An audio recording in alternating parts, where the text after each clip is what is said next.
Hi guys, Jordan from B&P Campers. I'm just going to be doing your handover video on your Hillside Leisure VW. So if you start under the bonnet, got the air filter on the left hand side, power steering fluid from this reservoir at the front, brake fluid sits in this reservoir at the back, it's actually a servo, engine oil gets topped up from in here, had it running, that's why it's smoking. So that's like that. If I put it on properly, like that. Your dipstick comes out just from down here at the front, so this is your engine oil, so that's how you check there, with the yellow top. Washer fluid comes out of that reservoir there. Engine coolant sits over here on this right hand side with the pink fluid. And then finally under the bonnet we've got your engine battery over here on this side. A couple of big fuses here. So I think that's it for under the bonnet. I'll just show you where your fuel cap is. So if you open up the near side passenger door, you can then open up this here. So you've got diesel at the top, so literally you'll just unscrew like that, and then you've also got AdBlue underneath that. So it comes up on the dash telling you when to do your AdBlue. So that's the way you know to do that. It's not like I don't think there's a gauge as such, but it tells you how long you got till you need to fill it up. But yeah, that's where they are, and that's diesel. And the reason it's not got a lock on the actual cap itself is because you can't open it if this door is closed. Okay, so you need to have the cab unlocked to actually fill it up anyway. So if I carry on around to the back of the van now, obviously you've got your sliding door on the left hand side. Nice solid bike rack on the back of the van here that we've fitted up. So that literally just pulls down from the front here, and then you basically pop your bikes, you clamp your tyres onto there, and then just inside the van there's a couple of clamps that need to go onto the top here, so that's if you want to hold it onto the top of the bike as well. So yeah, that's how you use those. And they've got little drains on the end here, you can see all the water's running out from them. So yeah, that's that. I'll leave that to drain out actually a little bit. Your hookup, so if you're on a campsite or if you're at home, that's where you pop your hookup in. So that's to charge your leisure battery and to use your 240 socket and also your 240 water heater, which I'll show you how to use in a minute. And then we've got your freshwater inlet. So really easy, you literally pop the silver key in there and turn it, and then take it out with the cap on the key, and then pop it back in the same way like that. If I just have a look under here, what we got. So you've got two drains under here. So you got fresh on the left, so that drains out your fresh water, and then waste on the right. So if you open it up like that, it will drain out your waste, but there's no waste at the moment.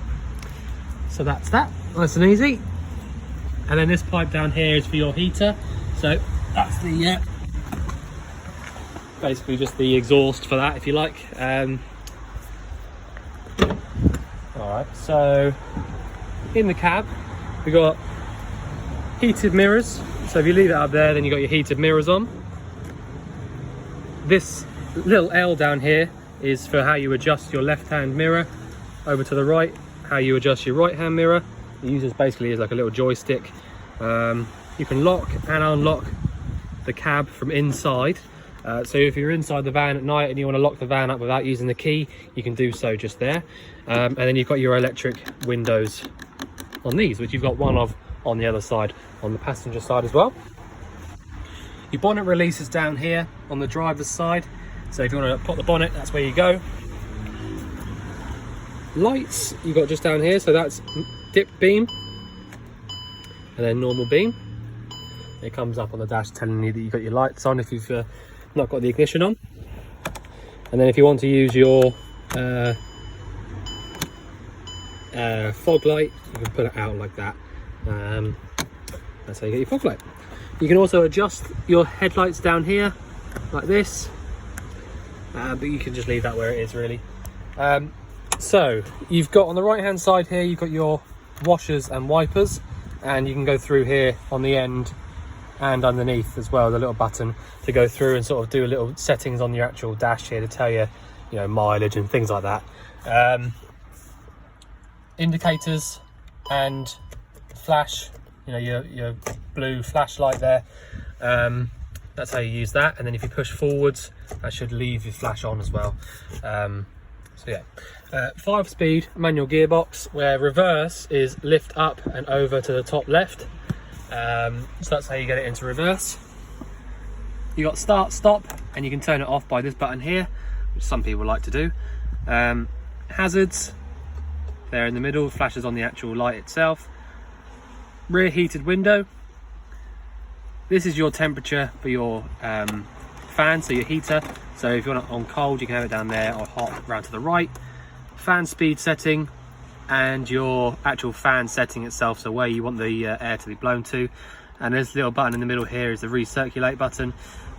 So, you know, self-explanatory really. You got a nice little cup holder here at the top, and the same on the passenger side as well. What else we got? Anything else? No, I don't think so. All right, so we go around the front now and show you around the inside. In fact, actually, I'll start around the back because sometimes I forget to do that.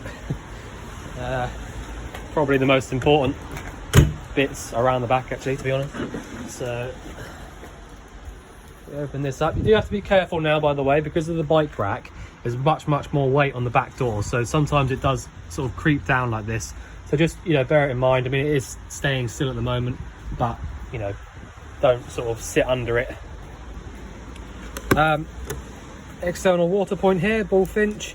So if you've got the right fitting for that, you could use your hot and cold water from sort of outside of the van. Your gas locker is just here. So this is a new gas bottle in here because the old one was empty. To turn it on is anti-clockwise, round to the left. So like this, if you can see that.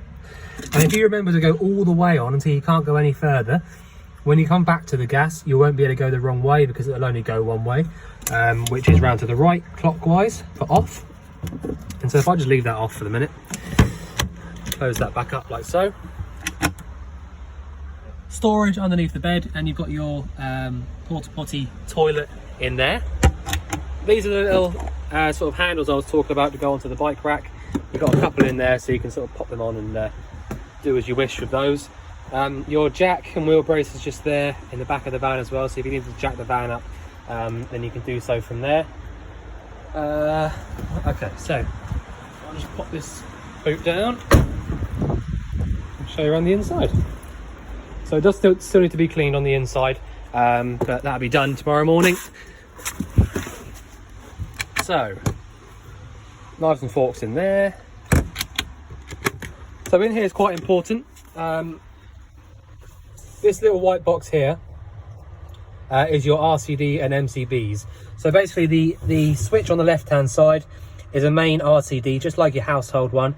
And so if you plugged a dodgy plug into one of the sockets around the van, when the hookup was plugged in, that would be facing down. So that's where it would trip from. So you need to come in here and check that first. And if it hasn't tripped in there, and you're on a campsite, for example, or if you're at home, then check the trip on the post that you're plugged into, or obviously your household trips. But usually it will trip from in here. And then around the corner, if you can see that, this switch just here, that is your 240 volt water heater switch. All right, so as long as you got water in that, and to check that, you can pull your hot water through your tap.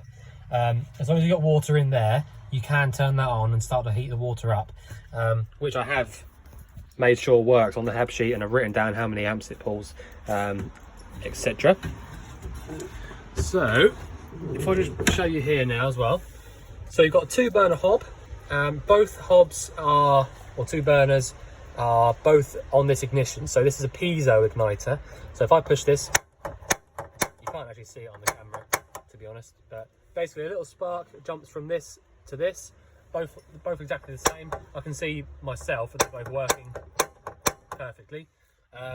But basically, as long as you get your gas on, just like any household one, literally push in and round like that whilst you're clicking this igniter, and then it will light up.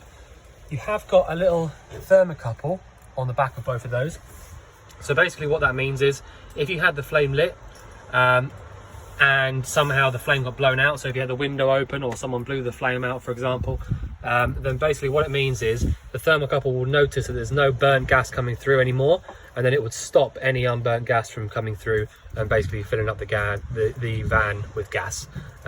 So I've checked that works perfectly, and it does. You've got a mixer tap here, so you've got hot and cold. Obviously, like I said, you've got your 240 volt water heater in there. So the first thing you're going to want to do if you come into the van and you want to heat the water up and stuff, then you want to come over to your if I just pull this out of the way, you want to come over to your control panel and basically just go through here and just switch these on. All right, you don't need to do this one or this one actually. So basically what you've done by doing that is basically turn on the main 12 volt parts of the van, so that you can go around and you can use your lights. You know, they've all got their own little switches on them all over the place, so you can go through and make them around. Oh, and just by the way, whilst we're talking about lights, these ones at the back are touch sensitive. But yeah, so once you come in here and you turn these first 3 buttons on, you can then go ahead and pull your water through. So if I start on the cold side, just pull the water through like that. Make sure there's no air in the system. So there is a little bit there, but that's fine. I can carry on, get rid of that. Move over to the hot. And I can see there, because the water's coming through as it should, nice and clear, that means that there's plenty of water in the water heater. Switch that off. And then once you've done that, that's the way you know that your water heater's full of water. All right, so then you can go in here and then you can use your water heater on mains. So until you've done that, you can't do that. So that's what you got to do. The other one here, so I'll wait for that to go past. Noisy old thing. The next one here, you've got a little battery symbol. So if you watch this little dial here, if I hold this little rocker switch down, it goes up to the green. So that means that your leisure battery's got plenty of charge in it. So that's basically just a battery level indicator. And then I think this one here might be a tank heater, but you know, I don't really know if that's necessary personally, but you can use it if you like. So yeah, so next thing, we've got your e-dispatcher. So that's your heating on diesel. So that's not gas or electric, that's just diesel heating. So the way to use that, you can use it just as a fan by clicking that button there, and then you get your blue light coming on. So that's how you use it, just as a fan. And if you turn that off, then that's off. And if I want to use that on diesel to actually heat the van up, I click this button over here until you get the green light come on. And then I'll go through and I'll select, so you've got 24 degrees now. So until the number that's on the screen all the time is the temperature it is at the moment. And if I click this button, it comes up with a desired temperature. So 24 is the desired temperature at the moment. So in just a second, you'll start to hear ticking. And what that is the diesel heater kicking in. And the actual ticking noise is the diesel being drawn through into the diesel heater itself. So that's not a problem when it's ticking. They all sound exactly the same. But that is it. That's all you need to do to use your diesel heater. So they are a little bit noisy when they start up, but once they got, you know, up to a little bit of power, they're perfectly fine, and they start to go a bit quieter. But yeah, that's it. So then turn it off, push that button again, and so as long as you've got no light over here, no light over here, so no blue light or green light, that means that it's all off. And that's it. You can forget about it. So the only thing to point out with that is you got to make sure that you got about a quarter of a tank of diesel at least, or well over that really, because obviously you don't want to start running it out so you can't drive the van anymore. But I don't think it lets you do that anyway, but you know, just in case, make sure you've got plenty of diesel in the van before you start using that. These two sockets here, 3-pin sockets, obviously will only work when you actually have your hookup plugged in, whereas this one here will work all the time because that's just direct from the battery. We got down here. So your paperwork for the van is just in here in this brown box, and then a bit more storage. These two down here, they'll stay upright. These two down here are your hob, your gas isolators. So you've got a isolator for the hob and an isolator for the grill. And it does tell you just there, the left one's for the hob, the right one's for the grill. So you can basically do that by turning it 90 degrees and that will isolate it from the gas totally. So if I open this up, you get to your grill. So literally just a pretty standard grill. Obviously the flame comes from the top there, and you've got this little exactly the same as the one up here, but it's a piezo igniter again. So you literally light it up like that, whilst holding this in like I showed you up the top. And then the fridge, even easier than that. You literally push and hold the on button until the lights come on. And I can hear already that's already started to work. And there you go, you see it was at full power. And so this will basically get cold after about 10 minutes or so, because these little 12-volt fridges are brilliant for getting cold quickly. This will work all the time, but it will draw a lot of power out of your battery. So ideally you'd like to have the van hooked up so that the charger is constantly going and keeping the battery topped up, or the engine running, so using it when you're getting, you know, when you're driving somewhere or driving to a campsite or driving anywhere. Have it on when you're driving, by all means. You know, it'll work really well. I mean, it'll work really well all the time, but just make sure that you've got something to keep the battery topped up whilst you're doing it. If not, you might find that it will start to drop off a little bit. Although, you know, I had it on the whole time for about three or 4 hours doing the hab check, and the battery level was fine. So, you know, just find what suits you. But, you know, like I said, just ideally you'd have something plugged into it, hookup plugged into it, just to keep it topped up. If you're going to use it for a long time, that is. But yeah, works brilliantly. Got freezing cold in the freezer part when I was doing the check. So yeah, and then turn it off, push and hold. That's it. Easy peasy on that part. So close that over and then just pop your little latch across like that, and then that won't move when you're driving. Pop these down. Obviously you want your gas to be off before you start driving, but you know, I've already shown you how to do that and it's pretty easy. You just go in there, turn it around to the right clockwise, turn it off, and then when you get to where you're going you can switch that back on again, in order to use your sort of appliances. But if I'm honest with you, really nice van, really nice van. I don't think I actually had any problems with it at all when I was doing the hab check. And you know, the diesel heating, that came on really nicely, not too smelly, because sometimes when they don't get used for a little while they get a little bit smelly when they're on, but really good, nice and clean. Yeah, all the lights worked, didn't have to replace anything. So yeah, okay, so I think I've pretty much shown you all I can show you. The bed has got this little thing that comes over which hides all of the clips and all that kind of stuff. But again, that's really easy. So if you want to pop that away again, literally pop it all the way up like that onto the Velcro, and then you don't get to see any of the sort of nasty, well, not nasty, but you don't get to see any of the clips or anything like that. Much neater like that.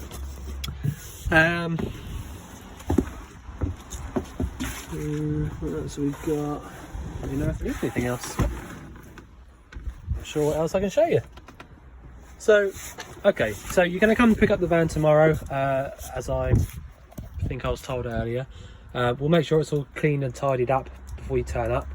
But yeah, if you think I've missed anything out on the video, then obviously let us know. And if you want anything clarifying tomorrow, then you can speak to Kelly or myself. But otherwise, we look forward to seeing you soon to collect your van. Thanks very much.